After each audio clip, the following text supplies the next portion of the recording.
Alrighty, we're just gonna sit you guys up there. I guess we can do that.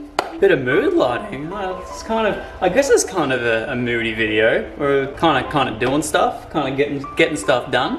Unfortunately, the RX7 is going to leave us. It is for the best though, because next week it is going in for fabrication to get the Hypergear ATR45 SS2 bolted on. If you guys don't know all those kind of weird and wacky words that I just used, this thing,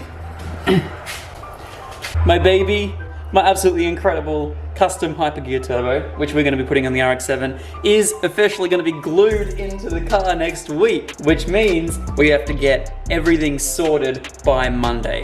And there's not much left to do, so I'm going to do it all tonight. I gave myself like 2 months to get this all sorted, and so today we are finally going to get the rest of the little bits done, so that way we can just basically, you know, glue this straight into the car with some other bits of piping and stuff from Dan. It's gonna be sick. For the past 2 months, well, 2 months ago, my twin turbo setup was still on this RX7, and I didn't have a turbo sorted, I didn't have anything else sorted, but I booked in the car to basically get a turbo fitted to the RX7 to get completely fabricated. I decided that day that I wasn't going to buy a run-of-the-mill kit, and I was going to attempt to do it all by myself and see how I go, because this is the biggest project that I've ever had in any car, and I'm very, very excited to say that I have done pretty much all of the work myself so far. And obviously I do not do fabrication. I do a little bit of bending metal pretty jankily. It's jank. That's a word. That's a word. I don't know if you guys can see that, but I made my fan shroud. I've made a few little things for the RX7, but I definitely do not know how to fabricate. So I'm gonna leave that up to the man himself, Dan, Elite Exhaust and Fabrications here in Brendale. He's gonna be doing all the work to the RX7 next week. And then pretty much from there, it's not really gonna take much to get this all sorted and back up and running. Once the turbo's back on there, we can fill it all back up with coolant. I can also put my premix in, we can fill it with fuel, fill it with oil. We'll do a little bit of an oil change and actually get some oil that's going to be more beneficial to the rotating assembly rather than trying to lubricate the apex seals, if you get me. But the entire fueling system is now done. We have a 460 in the tank. We now have a Raceworks fuel rail, Bosch 1000 and 2000 injectors, FPR 800. We have everything pretty much all sorted. The only thing left to do now is to get an ECU, which once again, I'm still in talks with Link at the moment to see how we go with an ECU for this car. And then not only that, we also need an ignition system. So I do have the opportunity to run the standard coils that originally came in this car. However, these are known to break down over time, and honestly, if I can choose to upgrade it now and have the ability to rev it past, you know, the 7,800 RPM or so that we had originally, and potentially rev it to like 9 or 10,000 RPM, which would be absolutely insane. We're going to need a better coil setup, so I'm thinking about going to AG1N or A1GN, oh, I'm not quite sure. The coil kit that you can get for this car basically plugs into the factory loom, sits right on top of the engine in between the intake manifold, the lower and upper half. So yeah, we need coils, we need an ECU, and then the thing is pretty much ready to fire up. So that is the 2 bits left of the entire car. We have everything sorted in terms of the turbo setup. So we have the turbo. That was my knees cracking, that's insane. We have the turbo, we have the wastegate. I'm still debating on whether I'm going to put a blow-off valve in this car or not. I'm kind of going for, like, you know what I did with the Falcon, guys, how I kind of like made it so I could change around the sound of the car with just, like, you know, a quick little, you know, 5-minute job with a spanner. I have the ability to put one of these on the car and then also make a little block off plate with a V-band, because these tire blow off valves are just V-band. But I'm not gonna be running crazy boost through this car. It's gonna be like 16 PSI, which is gonna be perfect for everything that I need. They just need big turbos. So yeah, we have the T51R mod, which is going to sound absolutely insane. We have the blow off valve, which I think I'm gonna put on, and then we can take off if we need to. And then I also have the external wastegate, which I'm going to do the V-band setup where you can plumb in the wastegate as well as leave it external if you want to. So that's going to be another really cool thing that I've decided I'm going to do on this car. Decided we're not going to cut corners, we're going to do everything properly. And yes, the other thing we also need to do is we also need to get a swirl pot or something along those lines to get rid of this. We can get a fitting that just welds on to the very top, but to be honest, this whole setup looks friggin' ugly, so we're going to get rid of it. We're going to get something a little bit nicer in there. I just painted it up for the aesthetics at the moment. So Tonight, what we're going to be doing is I'm going to be permanently mounting this for the last time. So that way, because I want to make sure that all the stuff when we do it, that it's not going to interfere with any of this, because there'd be nothing worse than, you know, like making a dump and then having the dump come straight at the back and then just hit that there, because I didn't put it in place. I'd rather just get everything mounted apart from the turbo and apart from the upper intake manifold, because we've still got to do some work on the top of the engine there. But pretty much we need to get everything else sorted onto the car, so that way we can get it all fabricated and nothing is going to hit, nothing's going to get in the way. So tonight's job, we're going to mount that lower half of the intake plenum, and then we are also going to mount the alternator in this car and just do a little few bits and bobs around the place to make sure that we clean up some wiring, all that sort of stuff, make sure that nothing else is going to hit. So fingers crossed everything goes to plan. Let's get started. So the first part of the job is to attach the lower half of the intake, or the lower intake manifold plenum thingy thing. So this is my old one. I decided we're just going to go with a brand new one. This one didn't appear to be leaking, but I didn't want to risk anything. I'd rather just get it all done properly. So we are going with a brand new, genuine OEM Mazda MLS. I actually think it's quite cool they don't use paper gaskets for these, but yeah, MLS lower intake plenum gasket thingy thing. First of all, I'm going to do something really quickly. I'm just going to hit this with some degreaser to get rid of all of the things that could be down here potentially. Alrighty, we can put this on for the very last time. The bolts are all up into place. What's catching the no braided lines? Come on, braided lines. Alright, so now that that's on there, can bolts it all up. Just gotta get all my hardware for it. Now I don't know the exact torque specs of this right here, so someone can let me know in the comments, but at the moment I'm just gonna do it HT, which is hand tight, which is sort of like the hand equivalent of FT, which you would normally use on a travel gun or a breaker bar. Obviously I don't want to do that just yet. You can hear that gasket crushing. It's either that or my lines or something are not correct and I'm crushing like injectors or something. But so one thing we had to do, obviously, with the twin turbo setup on this engine, it actually allows for 2 oil drains. They do have one coolant return, but they have 2 oil drains, which is kind of annoying, but we got around that quite easily. So if you guys remember, we had a massive, big, horrible, thick block-off plate on the backhand of that lower intake plenum right there. So what I did is I hacked it all up, and as you guys can see, I made a oil return block-off plate, so that way no oil is going to be returning to that area right there.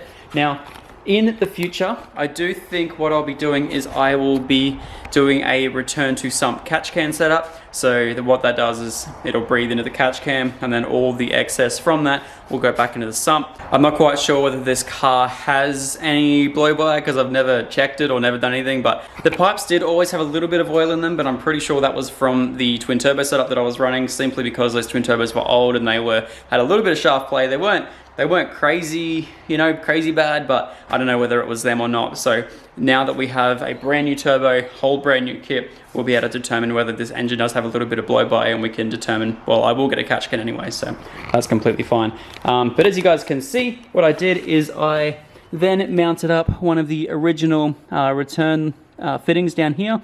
So what I think Dan's going to do is he's going to basically just hack off that little flange right there, and just basically use this as a little tiny straight pipe, because there's going to be pretty much no pressure running through that return, because it's obviously a lot bigger than the feed. There's going to be no pressure running through it. We don't need to flange it or do anything crazy. He's just going to return it straight down there, and hopefully we can make it with some nice braided fittings or even potentially hard lines.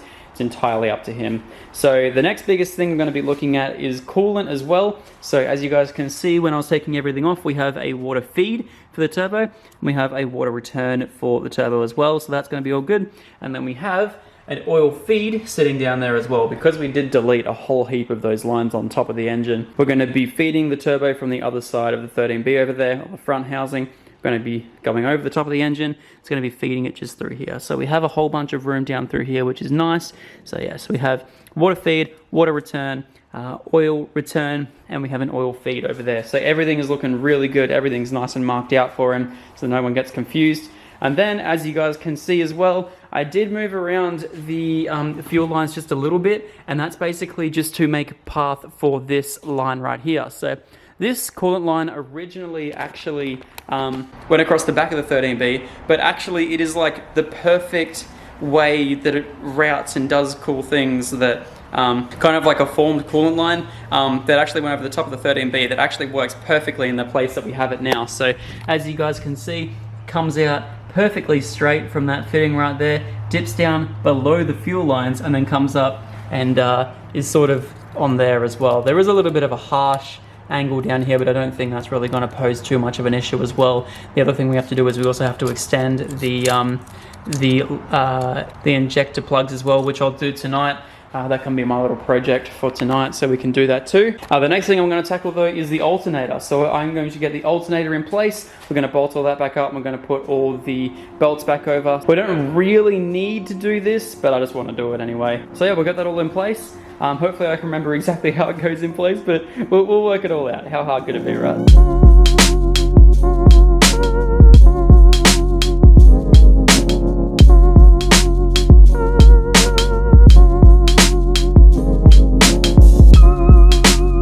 Okay, alternator is all on and in place. I think the belt might be a little bit wide. I do have a spare belt. I think it's a 4-rib belt though.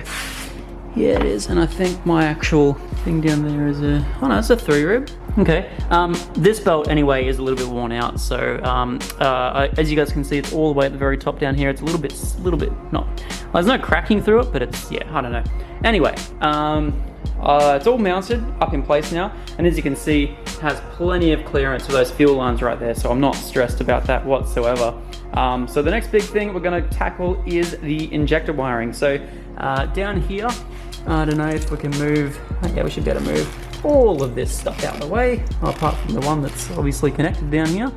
It's not ideal, I really should have disconnected it later. Anyway, these two injector wires right here obviously cannot reach down to the bottom of those injectors down there. So we are going to have to redo these so that way they actually reach. So I'm going to basically splice them right down the middle, get rid of all that heat shielding because we're going to be redoing that with some proper heat sink. Yeah, making sure we actually get the right ones as well, which would be nice. So they're all color coded, and I made sure to take photos of them, so they're going to be all sorted. Alrighty, let's go and let's extend that one. Check out all this old heat shielding. It literally just cracks and flakes off. It's so hard and just horrible. So we're going to be redoing that all with some good switchy auto heat shrink. Very interesting indeed. This one here, actual cable, as you guys can see, I don't know if you can see it that well. The actual cable itself has started to fray up, and yeah, it's not ideal. Oh well, these things happen.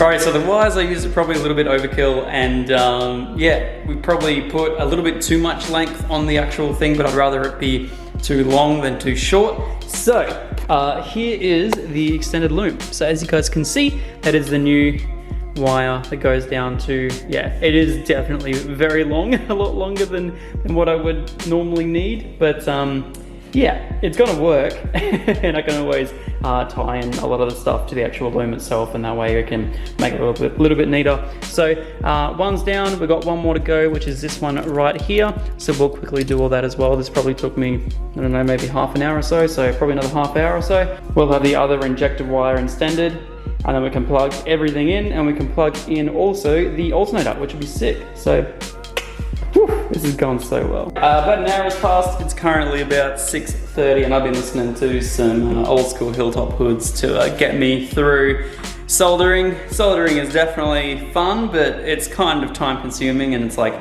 it's just, you know, you guys kind of get me. It's fun when you gotta do it, but it's like, do I have to? If you guys know soldering, yeah, you get me. Anyway, those two injector wires are now completely done. So now all I have to do is match up which side goes to which I'm pretty sure my yellow goes to the right-hand side, and this one here, which is like a bluish sort of tip, goes to the left-hand side. But the best thing that I decided to do when I was disconnecting everything, oh, that's Xavier's new car. His S13 has gone through some very dramatic changes in the last couple of days, and Tom got his R34 started. How sick. Anyway, as you guys can see, this is like the little plate and the intake manifold, and then the secondary injector rail. You guys can see the blue goes to the left and the yellow goes to the right. So I did line that up. So I did get that right. So now what we're going to do is we're going to attach all the spaghetti and just plug in as many things as I can, and we'll go from there. So yeah, sounds good. Douglas, what happened? Did you lose your ball? Is it underneath the car? Where is it? Where is it? Can you see it? Oh, there it is. We'll go get it for you. Come on. Is this what you're looking for? Is that what you're looking for? Ready? Go! Into the abyss he goes. One of the things I really enjoy doing is I really enjoy having Doug in here and just running around and doing stuff. It kind of makes me want to tidy up this space to make sure that he's not going to eat anything, but then also kind of is nice to just have him chilling around the cars. I don't know, I've kind of always wanted that little dog that just, you know, chills around the cars when I'm working on it. It's just, I don't know, it's kind of bucket list thing for me. It's to have my own little pet that just does that. So anyway, I'm getting a bit carried away. I'm going to start connecting spaghetti. Let's go have some fun.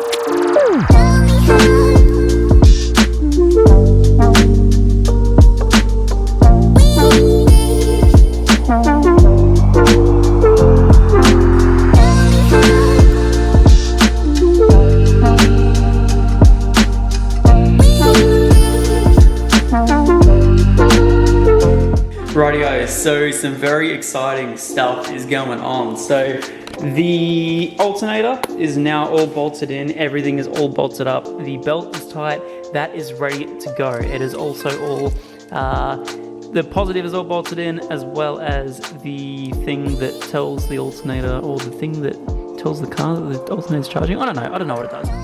Anyway, I noticed that this right here was not connected, and that was actually well before I even took the whole car apart.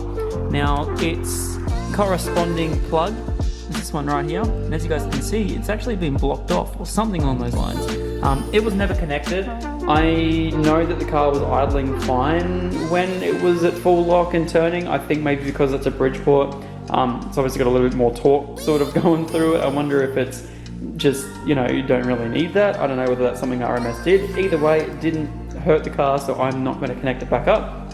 Now, in terms of all these wires here, this might look a little bit daunting to you guys, but don't stress, it's completely fine. So these wires down here go to the coil packs. Now, when we do the coil pack upgrade, we're going to be basically getting rid of that loom down there, and that just connects down to there. So at the moment, I'm just going to leave that there, so that way that loom right there is easy access. So this here will go to our wideband O2 sensor. There is this one here which will go to the top of the block, which will give us a earth. Now, in terms of this one right here, I believe this one here, an intake air temp sensor, so that's all accounted for. Now, all of these, apart from this one right here, I'm not quite sure exactly where that goes to. I'll figure that out though. But all of these basically are no longer needed. They all go to the rat's nest, as well as pretty much most of these all go to the rat's nest as well. They all go to sensors that we no longer need. So that is absolutely insane. This one right here, I'm not quite sure exactly what about. I'll have to cross-check with my notes exactly what that one there connects to. But basically, if you guys can see, all of these wires right here, if you could imagine getting rid of all of them, like let's just hide them all out the way, right? That is all we have left. And just all of them make it look horrible, but all of them can pretty much get deleted off the engine. So, or deleted, all of them can pretty much get deleted. I'm not going to delete them off this loom because honestly, the loom is horrible. Every single time I move it, it cracks. It's been heat soaked, I would say. All the all the casings and everything just crack and snap and everything. It's going to need a new loom soon, probably when we do go ahead and we do paint the engine bay on this car. We'll probably go ahead, pull the whole thing apart, and we'll probably put a new loom in it, something which will look a whole lot nicer. But in the meantime, to be honest, the only thing we have to really connect back up is the intake air temp sensor. We have to do the wideband, we have to do the coils, and the ECU, which is just a plug and play. Theoretically, the thing would start if we had a turbo and all that sort of stuff. So that's amazing. Yeah, how good. That's cool. So one other thing I really wanted to let you guys know about, this is pretty much the end of today's video. That's pretty much all we can get done on the RX7 today, and pretty much until the car goes in to go get all the fabrication work done, we can't really do much more to it. I have a free weekend to just admire the car, probably give it a bit of a clean up. I really want to give it a wash, but I know that it's just gonna get dusty down at Brendale anyway, so that's completely fine. But I don't know if you guys remember, I was having a little bit of a chat to you guys previously in regards to lambda gauges and how I could make it work with my ECU, whether I could have like a gauge readout. But then the only really way that I could do that was to go get like a wideband gauge that outputs CAN, and that way I could connect that into my Link ECU. However, I really didn't want to do that because I didn't really want to have the hassle of having to run all the wires up through the gauge and then have wasted one of my CAN input or outputs to a gauge. I really wanted to go out to something that I could look at a lot more telemetry on without it being a dash. I really don't want to put a digital dash in this car. Although it'd definitely be worth it to put a dash in this car, I really don't want to. I don't want to ruin the whole cluster or anything. It's so cool and so 90s, and I just want to keep it that way. So, however, one of the coolest things that I've ever seen has just popped up on the interwebs, and I'll quickly show you exactly what I mean. That light is very bright. So I got reached out to from a company called PT Motorsport here in Australia. They're actually down, I believe, in Tasmania, but they import some of the coolest gauges that I've ever seen, and I'll quickly show you guys exactly what I mean. So I don't know if you guys can see this right now, but CAN Checked make these insane CAN gauges, which is absolutely amazing. So this right here is a 52mm gauge that reads basically like a digital dash, which is insane. So if you guys remember, I have like a little gauge pod with the 52mm holes and stuff like that. So I'm gonna be running 3 different gauges. Main one's gonna be coolant temp.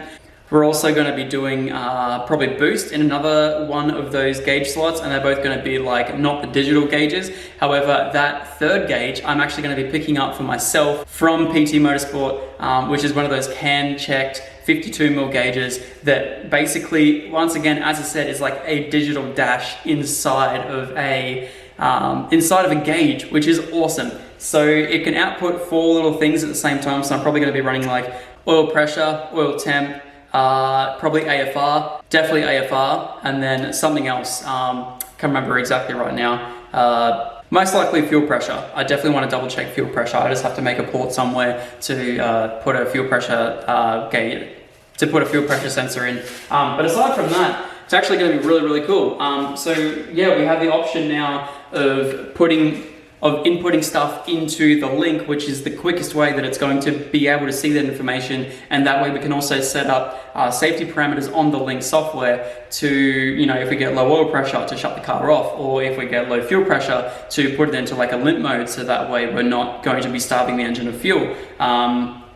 So yeah, there's a few things that are really, really cool, which I think is just so cool. It's just so awesome. I really want to give Peter from PT Motorsport a massive thank you for reaching out to me. I didn't know these things existed, and not only that, he has also decided to send me one. But I haven't actually got the thing yet. We only just worked this out just a couple of minutes ago. But he also has given you guys a code for his website for these gauges. Now they are extremely limited. He only orders them in at 10 at a time into Australia. These things are made out in the UK, I think, or something like that. But if you guys use the code 5ZAC 5. And believe it or not, it gives you guys 5% off your order as well. So I'm extremely excited to actually receive the gauge and be able to play around with it. I'm most likely going to get one for the RX7 and one for the R33. So that way we don't have to run any digital dashes in any of our cars.